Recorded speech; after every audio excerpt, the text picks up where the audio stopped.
Early, but there's not very many people in the hall, so I think we'll just go ahead and get started. I shouldn't tell you what session you're in because then you might all get up and leave. But this is the entrepreneur's table, what they never tell you about owning a business.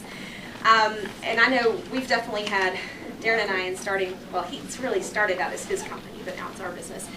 As we got started out, there were a lot of things that nobody really told us that it's probably good they didn't tell us because then we might not have started the company, but a lot of things that you learn along the way, a lot of bumps in the road. And so if anybody is running a business, thinking of starting a business, we thought we would just get some folks together and share that. And because we are local to Atlanta, I was actually able to bring in people that are not, for the most part, we got a couple folks that are affiliated with the conference or Lotus people, but some actual outside perspective. So that's really nice to get some folks that are not doing exactly what we do and get a little variety in the panel. So I think what I want to do first, I did get an analog handout for you. This is called paper. This is what we used to use before computers and cell phones. But I did do bios for everybody. Give you guys a little bit more of a feel for who has what kind of background, what they're doing now, help you keep everybody straight, hopefully. We are missing Jason. He's kind of a big deal now. He's with Ernst & Young, and they had a situation at the last minute that he had to attend to. So he's not going to be joining us. He also didn't get me his bio on time, so I made up the second sentence of his bio. He now spends his free time smoking $100 bills and watching Alabama football. We've seen him do at least the second point, so he's not going to be able to join us, but we've got everybody else here. So what I'd like to do to start off is just have you guys introduce yourselves, and I will go first. We don't have a whole lot of time, so like 1 minute. For those of you that don't know me, my name is Lisa Duke. I'm with Simplified Technology Solutions. We're an Atlanta-based Lotus business partner. IBM wouldn't want us to say that, but that's really what we are. We've been in business now right around 10 years, and like I said, learned a lot along the way. Our main focus really is Domino administration, troubleshooting, upgrades. We also resell IBM software, what used to be IBM hardware, the now Lenovo X-Series servers, some desktops and laptops, some other miscellaneous software here and there, but really our core business is around Domino administration. And we are big supporters of the ATLUG, Atlanta Lotus Users Group. Yay! And I was told to be sure to mention, any of you that are, is anybody local to Atlanta other than Darren and Hanley? Okay, so this is probably not really applicable, but if you want to fly back into Atlanta, on November 19th, we're having our next user group meeting, so you guys are all invited to that. We do a lunch and learn at the IBM building up in Dunwoody, just north of here. So anyway, that was kind of rambling, but let's start with Susan, if you don't mind, since you kind of know this group. Let you go first. I'm Susan Bullock. I'm currently with IBM, but I'm on a program where I'm going to be retired by December 31st. If you want to hire me before then, just come talk to me. But I'm going with a company called Communicate, which is an existing small business. And so Lisa invited me to come up here and learn. Yeah, I figured that way we've got everybody from seasoned entrepreneurs to people that are getting ready to get started, so we got a real variety. So you'll definitely be able to help me with questions. So, all right, Melissa. I'm Melissa Henderson. I'm the founder and CEO of Summit Executive Resources. I was in executive search for a number of years and noticed really that the model was broken. So flipped it on its head and started a business that serves executives as their agents. So much like an athlete, an actress, an author would have an agent, we are personally retained by the executive to place them onto corporate boards and into their next executive role. Most are coming through a successful exit or sale of their company. Business has been in 6 years.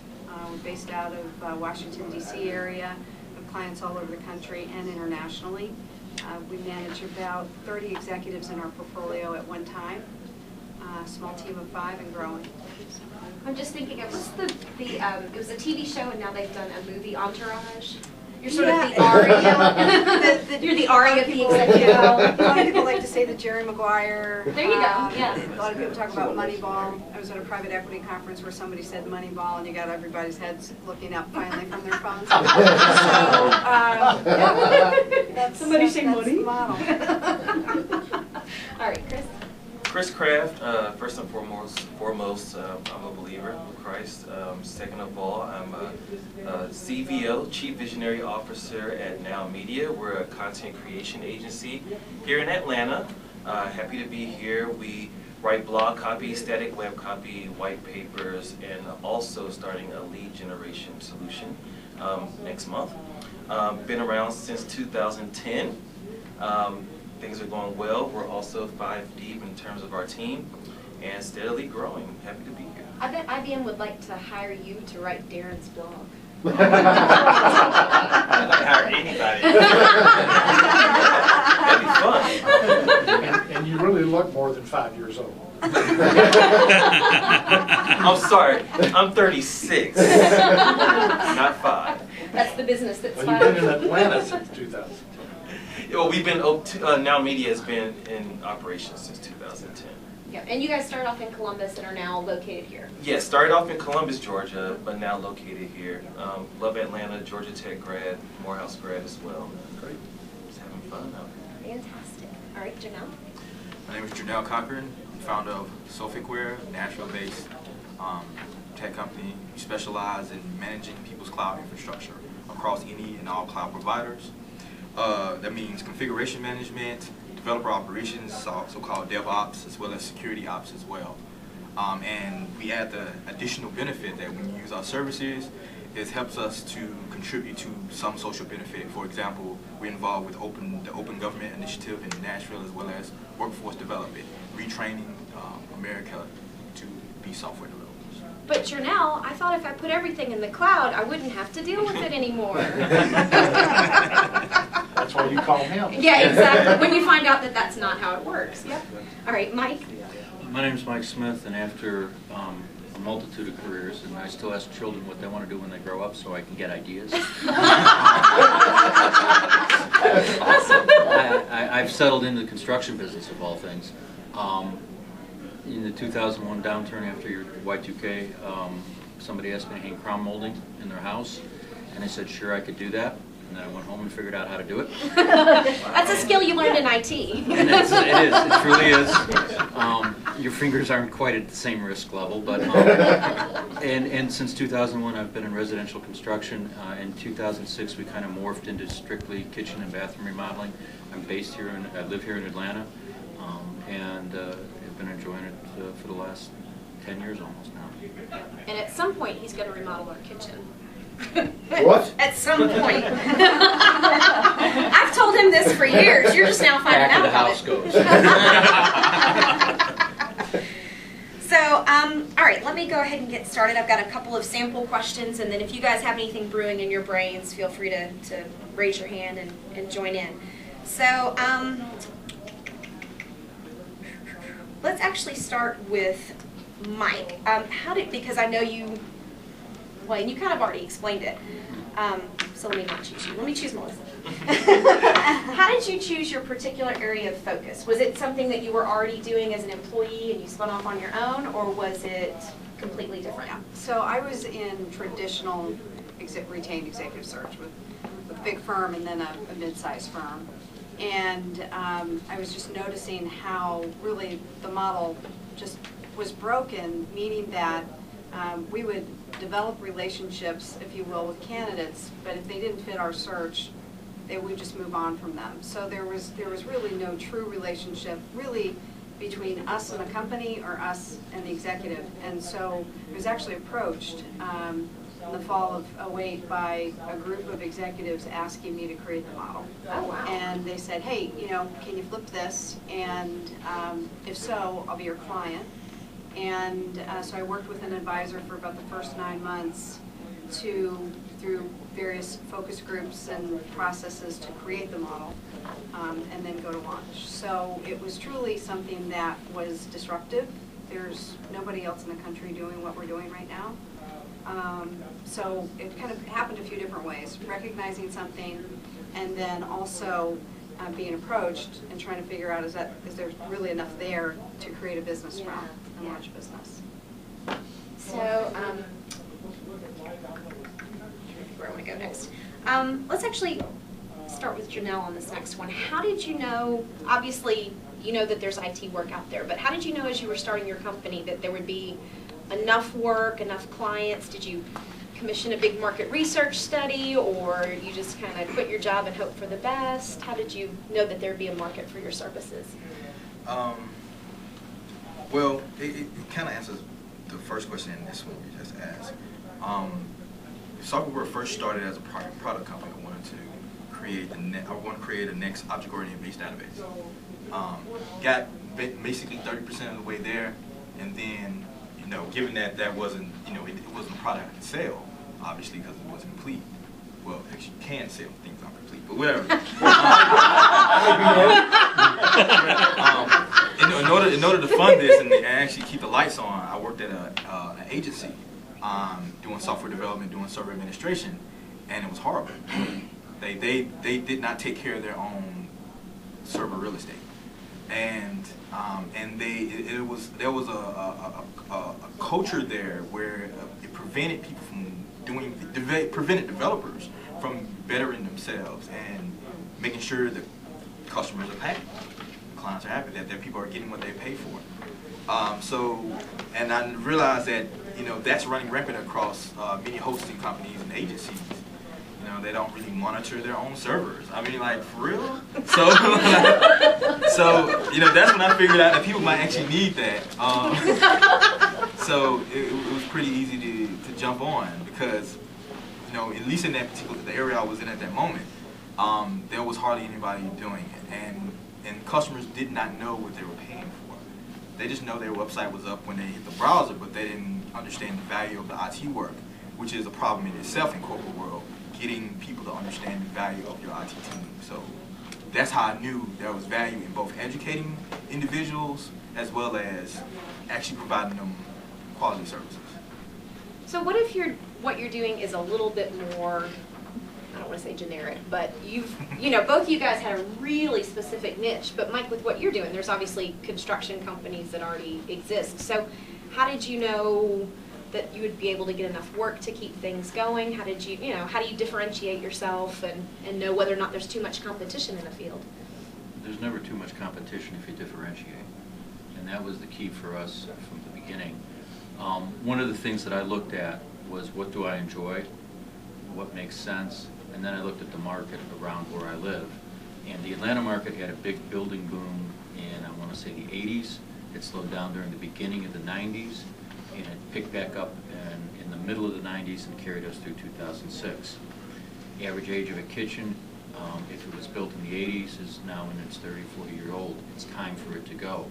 So if I looked at the building cycles and I looked at... so I'm making meaningful eye contact.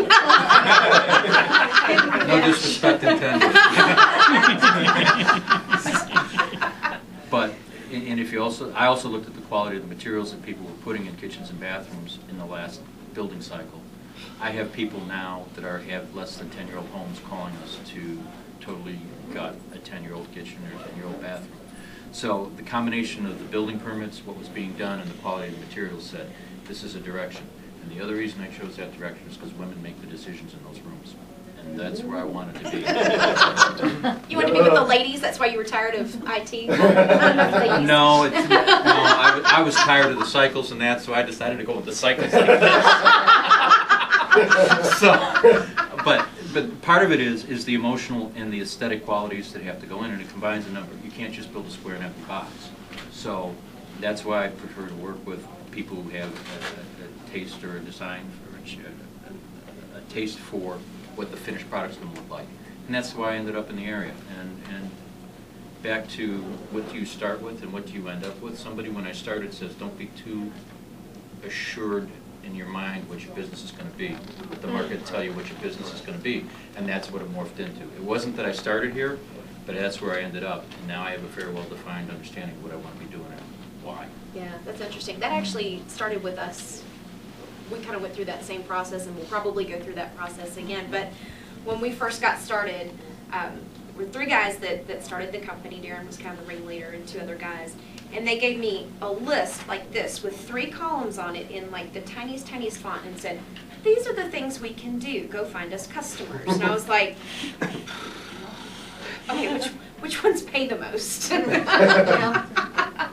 So, and that's honestly how we ended up with Notesboard, because Darren could do a lot of different things, but that one paid the highest. That kitchen. So yeah, it was a similar process. So as a matter of fact, and we knew, we're like, ooh, Lotus Notes, I don't know, it's been around a while. We need to make sure we have, the next big thing that we're focused on too. So, just in case Notes goes away, we're going to have BlackBerry. That's going to be the next big thing. So, 2005. BlackBerry, came and went, and, here we still are. So, you never know how things are going to go. So, Chris, what was as you were starting your business, the biggest shock, the biggest thing that they didn't tell you? Oh, wow. That you couldn't do it by yourself. Like, I've always known solopreneurs, but I quickly found out that in order to scale, human capital is the ultimate importance. And just going from 1 to 2 changed things. So now that we're at 5, and with the last person being another salesperson to go out and help, find some business, it's enabled me to do more things to help automate the business. So within the last, I would say 5 months, we've gotten the most SEO traffic and potential lead inquiries, than we've ever had. And that's just because I've been freed up to work on marketing automation, sales automation, and then if I could ever automate HR, that'd be great. But that's still pretty hands-on. Yeah. But I would say that would be the main thing. You read the books, they say jump out there, follow your passion, but there's a lot of relationships that are a part of that as well. That's true, yeah. And have you worked both with employees and like outside contract expert help? Employees and contractors. Yep, a good mix of both. Yeah. How do you know whether to hire or to contract? Depending on the skill set of the person. If it's a person that I need to hold their hand a little bit more, that looks like an employee, situation. They will need to provide them with the know-how, the equipment, tell them where to be. But if someone is, kind of on their own and they have their own business, or if they're a solo person that they have the skill set and their own equipment, we'll say, hey, you could work from home, make your own hours, just get the work done. Yeah. And that's awesome because you avoid the employee taxes and all that stuff. But it's good to have, in my opinion, a mixture of both, just for the flexibility Makes there. sense. Yeah. I do think it's skill set, and it's also how much of that you're going to need. Like at 1, 3, 5 people, you probably don't need a full-time CFO on staff, other than just making sure there's still some money in your pocket. Eventually I'll need to, and I'll have to hire. And then you'll have to hire me because I'll have someone in my portfolio and I can plug them in. Exactly. Yeah. But you might need somebody that's all they do is give you financial advice. Right. Or, sales can be a thing where, and it also depends upon your model. Are you training them in your secret sauce? In which case you probably want to keep them a little closer versus if they're just providing a service that's kind of generic. It's kind of in the weeds, in terms of what we train. Most of the people we onboard are writers, and they're writers who they're coming out of college. They've written term papers, but they're not well versed in writing for the web. Yeah. And that's a whole another language. Search engine optimization, on-site SEO, off-site SEO, link building. It takes a while. It takes us a good 3 to 4 weeks to have them comfortable and ready to write to do client work. Yeah, it's interesting. So who else? Let me just ask you guys. Who has another really good thing that you wish somebody had told you ahead of time? Story. Oh my gosh. Okay, go ahead. Sit there all day long. Count the ways. I think it's just so important to have the right group of advisors around you for different stages of your business. So when we first started, of course, I went to friends and family, and this was a completely bootstrapped, no salaries first 3 years of the firm. and it was myself and another individual where I suddenly was by myself because it was difficult for her to continue in that environment. But, so you have friends and family that you think that they can help you, but they're really not pushing on you. And then you kind of realize that after a while, and it's so painful that then you really go get professional help. And you start investing in the firm to really get objective third-party advice and counsel. And then you realize, okay, these guys have gone far enough, and they start asking you for equity, and you start saying, well, percent of 0 is 0, so no thank you. And then you get to the next ones that get you to see the business in another way to really drive more cash into the business. And now we're on our 4th set of advisors in 6 years, and we finally think we have it right. Wow. And it's learning from what you really need from those people. I mean, not selfishly, but really, what are you trying to accomplish through them being on your advisory board? And how much are you willing to compensate them for what they are going to give in return? Is it expertise? Is it market access? Is it their network, their Rolodex? Is it all of that? And being very clear about that. And I had no idea in the beginning. It was like, oh, you, and you're friends, we'll all get along. Versus now, they don't have a voting right in the company, but I report to them quarterly. And it's just a different rigor. And I just wish I knew that we'd be really far ahead. I mean, we're doing great now, but wow, if I just knew that back then. We touched on this a little bit, but this is a really important one, is equity. Because when you're starting out, you have nothing. And so you can split nothing a lot of different ways. That's, and you're the entrepreneur. You're the one with the vision, and you think everybody wants to be an entrepreneur because you want to be an entrepreneur. It's free to give away. It costs money to get it back, generally. If you break up, if you have a fight, if they get a better job offer, if the wife gets pregnant and they feel like they need a more stable job. There are a multitude of reasons why somebody may want to leave your company. And even if it's on very good terms, again, you think like, oh, it's just us and it's not really worth anything. But then, again, you go to any of these financial advisors and they'll say, well, what's your receivables and how much business do you do? And actually, the cut of the company that you gave away for free is now, in their opinion, worth,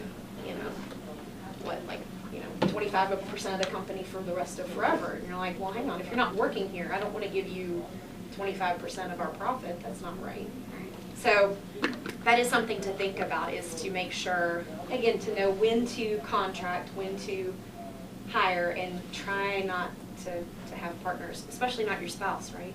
Yeah. Would that be your advice to these guys, Darren? I didn't hire her for a reason. I guess she owns the company. That's a true story. Go ahead.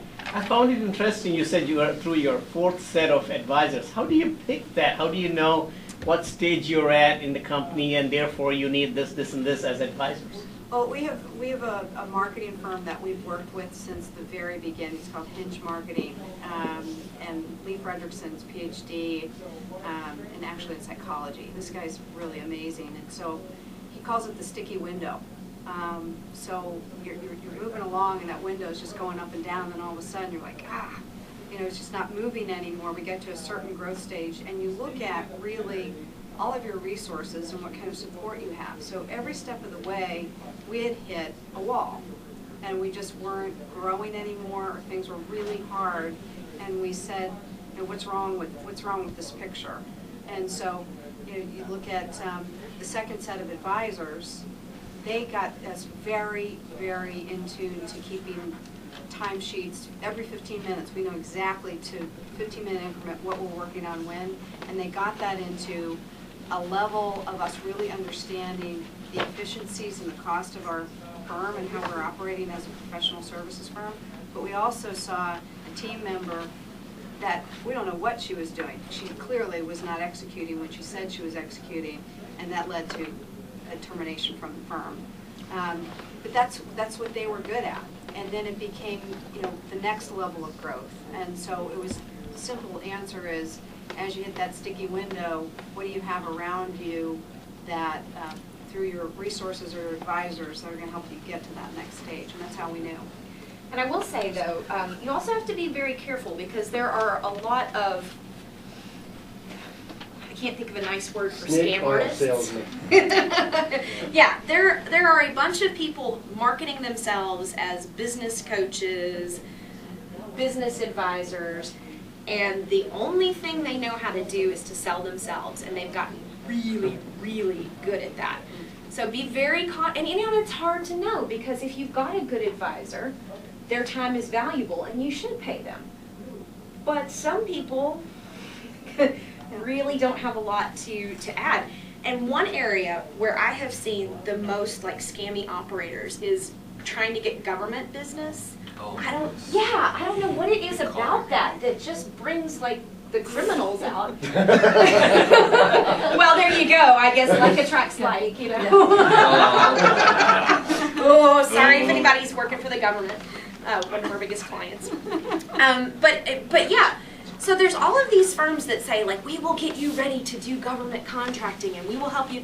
And you sit down with them and you talk to them and they, you know, they can show you this list of people, list of organizations where they have contacts and all of these clients that they've helped out before. And I don't know if like, maybe just the skills that we had, the services that we were offering didn't match up with their clients' needs. But, you know, we've spent a lot of money like, oh, well, you need this process and this form and this kind of paperwork. And at a certain point, you're like, I've spent all this money and I'm supposedly ready. And then when we get to the point where it's time to meet the clients, there's not any there. So I don't know what it is about that, but be very, very cautious if somebody says, like, I still get emails and calls all the time from people. They'll say, like, we can help you get government contracts. Like, no, you can't. And and the other side of that is you have to ask, like, do I really want it? Because, you know, and again, it's different. Small organizations, you know, police department, city government, a lot of times, yes, they have to be transparent. They have bid processes, but it's manageable. You can kind of get your hands around it and understand. And I don't, you know, I'm a taxpayer too. I want them to have some competition and some transparency, so I get that. But especially with bigger organizations, once you get to state level, federal level, sometimes the bureaucracy, especially if you're a small firm, you can spend all your time responding to RFPs. And sometimes, honestly, you're just cannon fodder. They have a firm already in mind that they, you know, had a little wink, wink, you know, behind the scenes conversation with that they want to use, and they just need 2 other bids to put up against it. And trying to get that feedback, we're really big on communication with the client. We want to really understand the project so that we can write a proposal so that we can estimate what it will cost. And if you just give us some stuff and it's not easy to get answers back, then sometimes we're kind of blind in the quote process anyway. So I would say the smaller organization's great. You know, if you have some personal experience from another job and you know how to do that, great, but I would be a little suspicious of it in the meantime. So any questions from the audience? Any commentary? Okay, yep. So as you guys are growing, have you found value or the need to use virtual staff, say like assistants and so forth? And if so, how do you go around evaluating that and finding them? I had a meeting with a virtual staffing company just yesterday. So I'm just on the onset of seeing, you know, how that would work. But I see this is pretty, you know, I was a little sketchy, you know, of it at first. But now I'm starting to see the value now that we're starting to onboard more clients. And I'm interested, you know, in seeing how it goes. So maybe I could get your information, I could give you a full answer, but okay. I'm exploring that. So for us, we're in a somewhat of a virtual office space. So everybody's probably familiar with Regis. Yeah. We're in it's called Car Workplaces, and so we have there's 5 of us on the team. We have 1 office, and it's not quite like a bullpen, but it's impressive enough that when a CEO comes in, that he gets it, and then we're at home working. So we're virtual in the way that they answer our phones as our receptionists. They handle any requests administratively we need, and then I have an on-staff head of admin and does all of our finances and things like that. We are also just starting to look at extended staff to basically cover components of what our delivery is, branding of clients, assessment work, that kind of thing.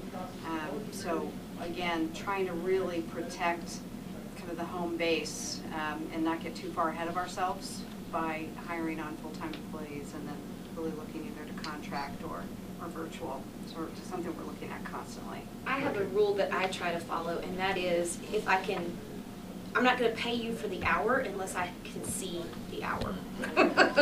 Because if you're wherever you are and you're doing whatever you're doing, and I'm sending you checks and nothing is happening, you know, it's really hard to evaluate, have I given you an impossible job? Is it a possible job but you don't know how to do it, or are you just not doing it?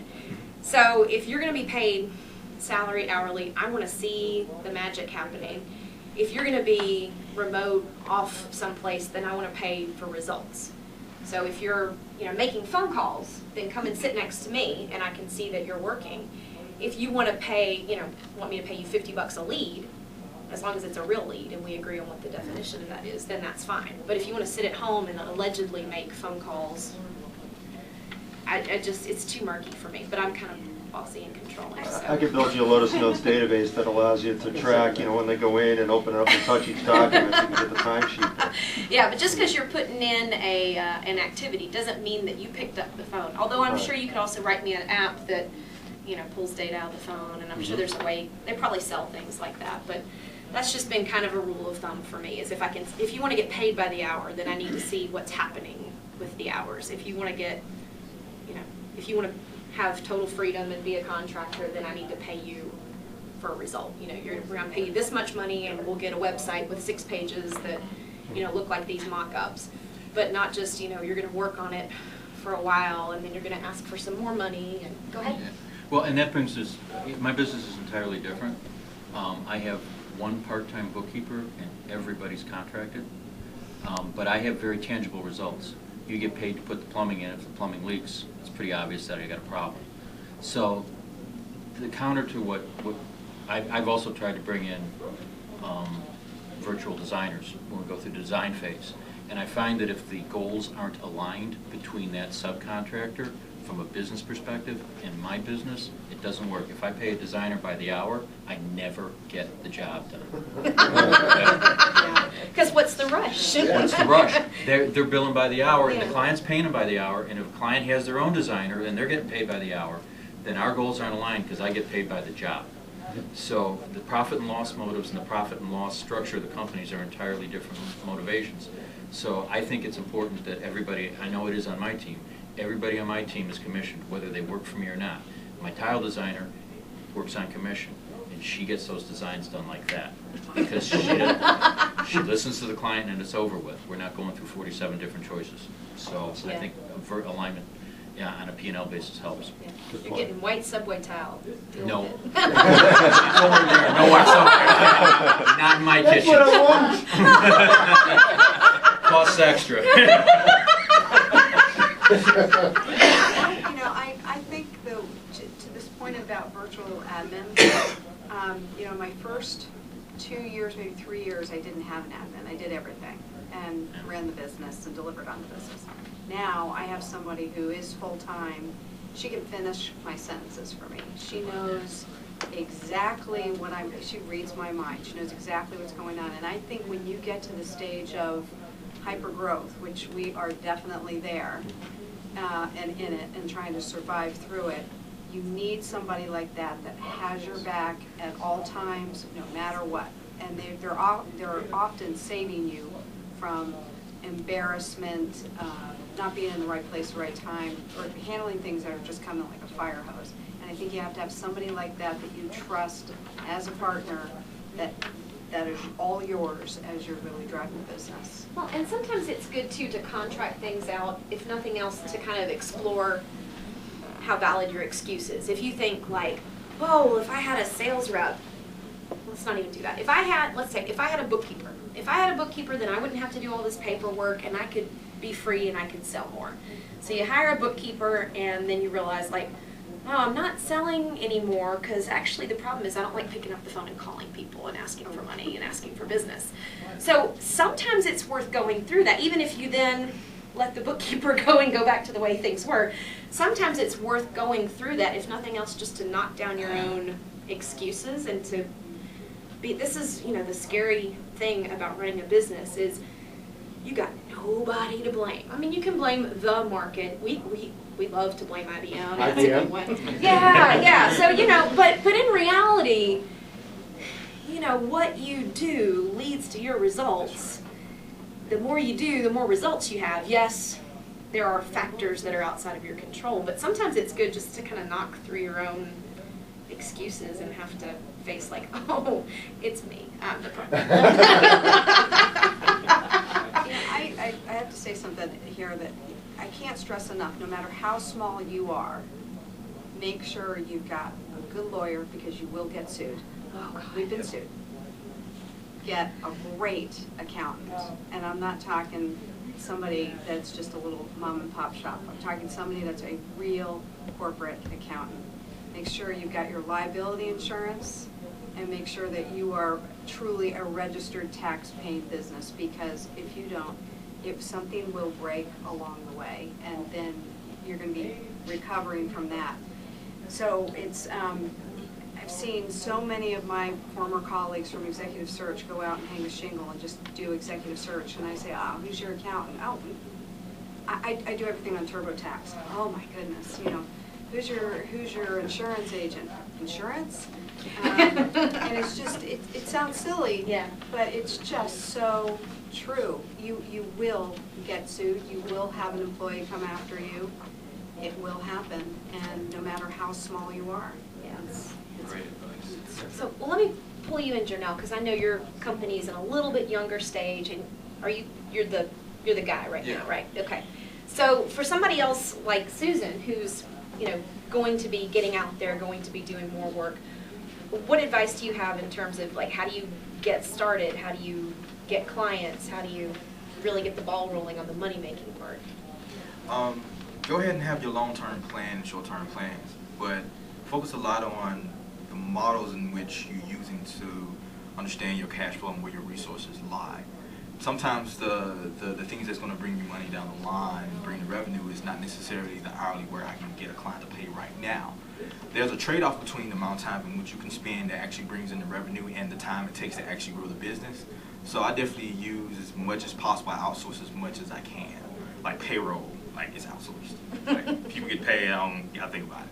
I can focus on client relationships or something. And definitely know when to cut the spigot off to spend time. And that's kind of a weird way of saying it, but you have to know when to stop. Even if your work does directly yield revenue, you got to know when to stop. And the reason why is because you have to trust that your next idea will always be better. Ooh, a little optimism in that.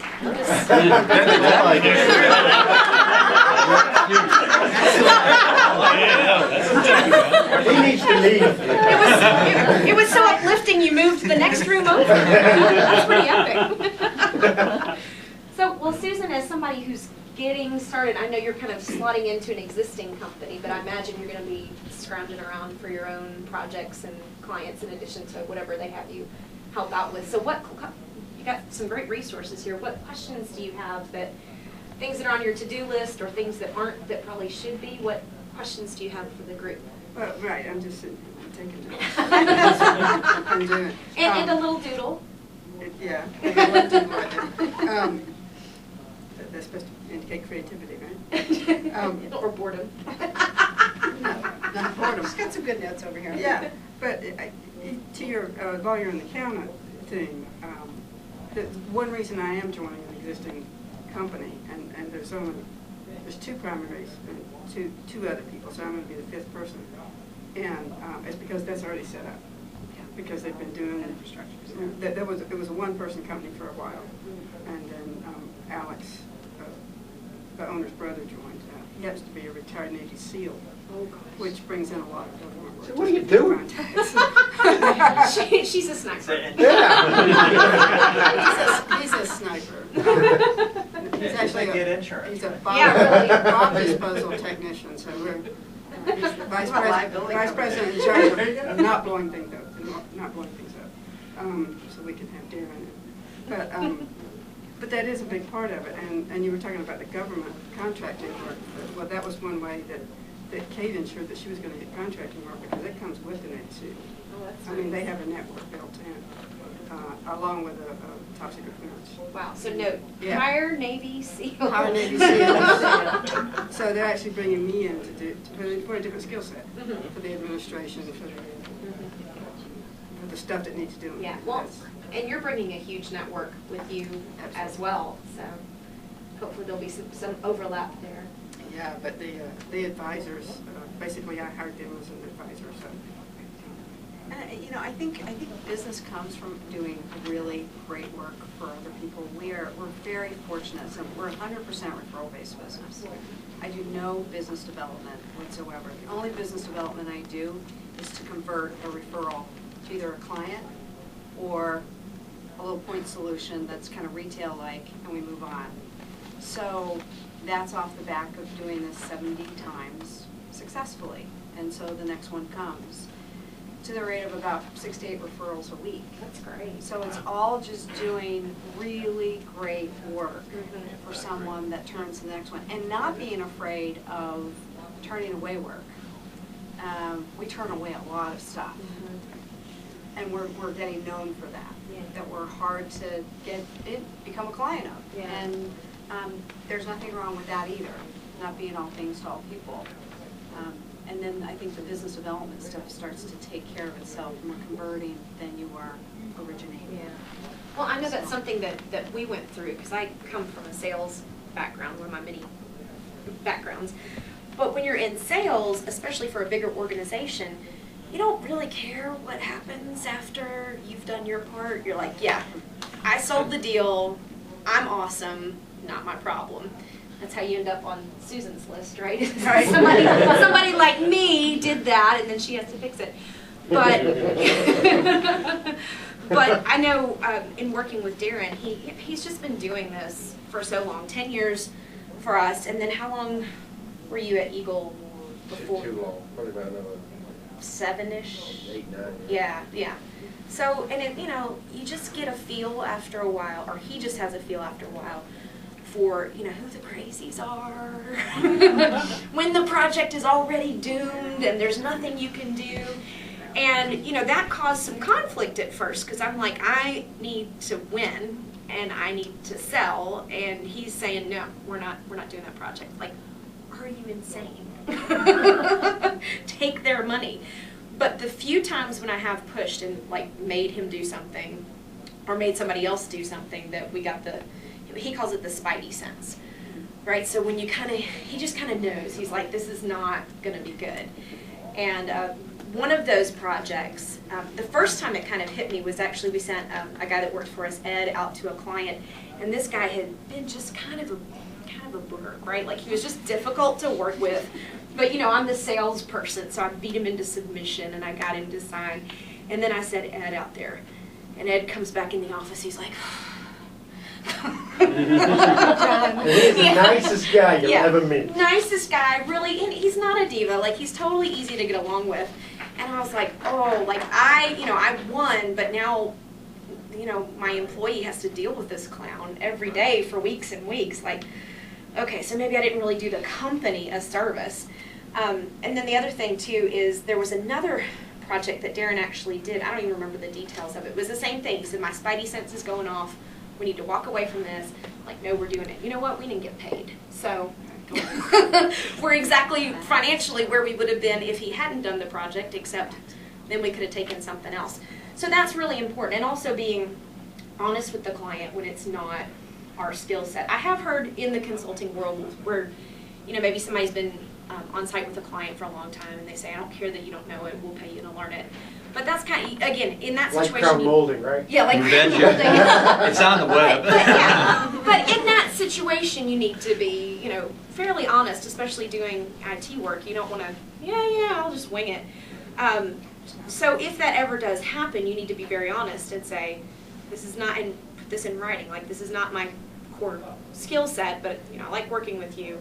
Try to set some expectations, try to get that in writing, but a lot of times we just try to refer things. We know so many other people in the community that have those skills, and that's their thing. So like, let me be my best me for you, and when you're not going to get the best version of me, let me find somebody who really is the right person for that niche. So that knowing when to say no. And I'm sorry, do we go until 4 or 4:15? 4:15. Okay, so we got a little bit more time. So from the, sorry. Yeah, yes, can I add a quick point? So with our business, a lot of it is involved. Yes, there's a lot of outbound. We're members of the local chamber, which is great, and networking and referrals are awesome. But there's also an inbound component. So when people land on our site, nowmedia.co, there's a lot of education there. And there are ways for people to convert through ebook downloads, and there are ways for us to nurture the relationship electronically to where by the time they get down to the part of the funnel to where a human interaction is there, they're almost qualified already. So there are ways to create filters there on the front end that allow for better, cleaner interactions. Yeah, that's very true. And in this community, a lot we see it with blogs. Right. Where, by the time they get to bill, they're like, no, I want you because I know that you know Linux, and I know that you know financial clients, and I've read all on your blog, and I saw the post where you said how to fix it, and I could follow your directions and fix it, but I want you to just come and do it for me. So I see a lot of that in this community with blogs where, and again, that helps with referrals within your organization. Once people get to know you and they know what you're good at, what your thing is, then you get better. And that's the ultimate. I agree. You have to, especially when you're new, you have to be doing some sort of outbound, some kind of something to get your name out there. But when you get to the point where you're getting inbound requests, and you can charge a lot more that way too, honestly. When somebody wants you and they're not satisfied with anybody else, they'll pay more than when you're calling them and they're like, well, I don't know you and I don't really want what you're selling, but I guess I need some kind of help. So any other points from the panel? Anything you guys really want to share? Yeah. So I purposely stunted SophixWare's growth. And the reason why is because I want to focus on internal tooling. So it basically went from like this to like that very quickly. That's great. Within like 3 years. So it went from no revenue to me moonlighting to now I have me and 3 other employees. And the reason why I felt that was necessary is because a lot of the business that we're getting now is we don't have to do much business development to handle the volume. Like, we already have the internals to handle the volume, and we did that beforehand. And so given that we write software for a living and manage service for a living, that means that all our tools that we are building for other clients and selling to other clients, we build them internally. So we already know they're awesome. We already know they're great. They save us money, and therefore they go in turn make us money. So internal tooling is very important. Do not skimp it. Because then all this is going to show it's going to show itself later. Well, and you didn't explicitly say this, but you kind of just demonstrated it, and that is when you know what you're offering and you believe in it. Because one question that we get a lot of times in this community is, what if I'm a technical person and I'm not like super sparkly and I don't really want to pick up the phone and call anybody? How do you sell? How do you get clients? But it's exactly, what you saw him getting excited about it. Like, I'm not exactly sure what it is, but I think I might want one.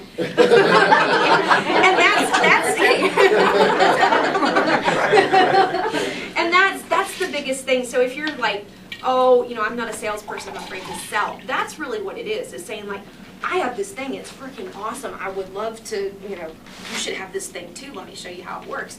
So don't be intimidated by, ooh, I don't know how to sell. It's really just, people sell all the time. If you've seen a good movie recently and you say, oh my gosh, we just saw whatever, Ant-Man, which is the stupidest idea ever. Like, somebody really at Marvel was having a rough day when they came up with that concept.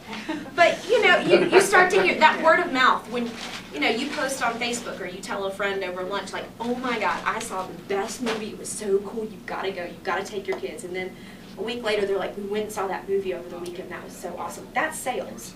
So yeah, that's exactly. So don't be intimidated by that. It does sometimes take a little. The other thing too is the more you do it, the easier it gets. You get to a point where you're you know, Darren thinks my superpower is that I can pick up the phone and call people and, you know, try to sell them stuff. Like, it's, you know, you do it enough, it's like anything else, it gets easy. And God knows I can't do the technical stuff, so I gotta do something useful. She's right. So, yeah. Yeah, don't let me touch your computer. Listen, let me ask you a question Yeah. to this crowd. I know how this crowd feels, I think. But in our business, in the IT business, we feel very strongly that one way to get leads and to get businesses to come to conferences like this and stand up and run our mouth at a podium. And I've been doing it from the big company expert point of view, but I know people like Handley and Darren, and you know, the goal is to get on stage and tell what you know, tell what you know. Is that the kind of stuff that works for? I think the stage is just part of the equation, and we're actually working with our marketing firm right now that they have a program called a visual expert, and so it's really about thought leadership and content that then goes into blogging and guest blogging and moderating panels, sitting on panels, white papers that eventually turn into guides, that eventually turn into books, that get you invited to the stage to the keynote. And that's all a process. And then it gets fed through your Twitter and your LinkedIn and all of that too. So that's like kind of one of the elements, but I think it's driving all those other at the same time. And you say to yourself, well, how do I do that when I have to do everything else? Right? That's what I'm grappling with right now. And it's not instant. Yeah. The other thing people don't realize is it's not instant. Something you wrote 5 years ago might suddenly land a $200,000 job now. And I think that's what people have to learn is what you're doing is it could be a long way out, it's a tail. It's a marathon. Yeah. It absolutely is. And as soon as you start to try to make a sprint out of it, you're going to kill yourself. Yeah, I just Or had a lot of damage. to say that they pulled up one of my 5-year-old articles and it's all whatever they were. I have a slightly different answer. Yes, I definitely agree with everything there. In addition to that, you got to give people something. I mean, that's simply the core of community building. You want to give people, especially online, you have this real estate online, you want to give them something to do. Otherwise, their bounce rate is 100%, your bounce rate is 100%, right? So, give them something to do. Make them feel like they're getting something. You know, that's what the freemium model that Google definitely championed has done. Give people something of value that they value. So, to me, that's, you know, that's basically done it for me. I give people something, and they're like, we want more. Yeah, this is another thing, again, that we have debated about, because there have been plenty of times when we've jumped on a phone call, somebody wanted to hire us, I put them on the phone call just so Darren can gather information for a proposal, and he tells them the answer. I'm like, dude, like, you're trying to make money here, stop answering their questions. But the thing about that is it builds the long-term relationship, because then they know.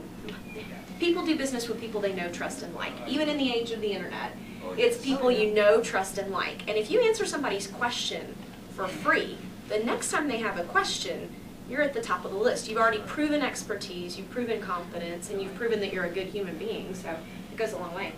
Along with that, I want to pay y'all a compliment. I'm Aww. Randy Davison, the chairman of the local users group, and STS has been our best partner in a users group environment. And Darren has spoken a number of times at different at-lug events. I'm sorry.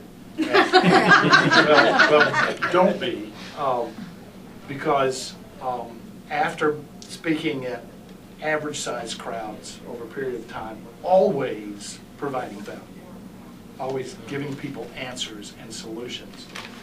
We then had, I forget what the topic was, but we had a fairly hot topic that came up with like a new product offering and had the largest users group meeting that at-lug has ever had. We had 75 or more people. It was in the auditorium at Hillside. Yeah. And I can't remember. That was when Bruce Might have Elgort been- came down, Might wasn't have it? been same time but Yeah. it was his name as the headliner that filled that room up. Yeah. And it was a large, and I think that's almost exclusively because the value that he always brought to that. And so you almost can't give away too much Yeah, yeah. Well, I based think on the content. That's about the point, especially in IT where it's a knowledge economy, which is kind of different to kitchens, right? You know your outcome, No, but you how's still that got to right? get them. no, because I compete in a market where the average person is incompetent at what they're doing. Oh, so do we. Okay. I understand. I wasn't going to say it. Overcoming that piece of the puzzle and demonstrating competency at what you do is the very first thing I have to do. So, but there's also a time limit to that. I will come to anybody's house and talk to them for an hour, hour and a half. Yeah. After that, folks, if I haven't demonstrated my competency, you're not my customer, and I'm not for you. So at some point, that I agree, you have to give them something of value. How you deliver that value is different for different businesses. The flip side of that is if you don't value your time, then what you do is give away the farm Yeah, that's instead true. of what's going on. So that's why I schedule an appointment. Gee, I've got to get to the next thing at 5:30. We're done. I'm on to the next thing. I'll be happy to send you an engagement letter and a retainer fee schedule and those kinds of things. And I'm on to the next thing. Yeah. So, And it's really good that you can manage that, and you can do it directly like you're doing, or we kind of play, usually I'm the bad cop, and which is totally different from how we work with IBM. But you know, Darren, again, his instinct is to give it all away for free. My instinct is like, do you want to pay the mortgage? How do you feel about that? I know you want new toys. Toys cost money. So you have to be able to balance that, and that's one of the ways that we've done it. Is, you know, I really kind of manage down like, all right, you've got an hour phone call. At the end of the phone call, it's either fixed or it's an engagement. We need to, you know, kind of move on. So, and that does help to have somebody else be the bad guy, or you know, just get really good at it yourself. So a little bit, one quick ad for those of you who are technical people, admin side. Darren has a session. Looks like 9 o'clock, 8:45. I don't know how to read this. But it's on Friday in the Congress room, and it's the first session after breakfast. So Domino security, and that's been a very hot topic. If you are a Domino administrator and you don't know that it's been a hot topic, you definitely need to go. And then allegedly, supposedly, probably, if he ever does the presentation, you're going to be our entertainment over lunch on Friday. Is that right? So how did, The world according to Darren Part 2. yeah, this started, any of you that were at MW Lug 2 years ago? Last year?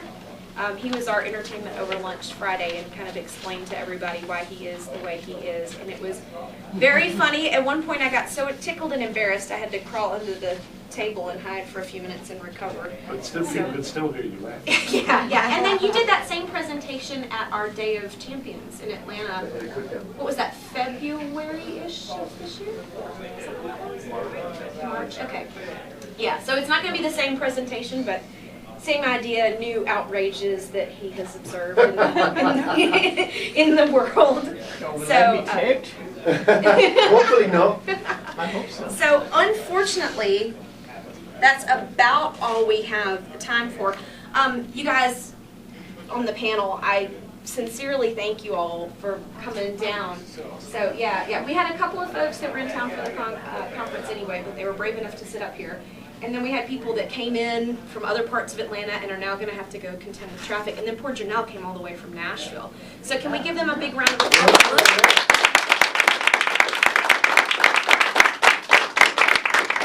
Thank you guys so much. Any last minute? I guess we're done. We clapped already. All right, I guess if you have any questions and you want to hang out, feel free to do so in the hall. I think they need the room. And for those who can hang out, feel free to do so. I know Mike has to scoot, but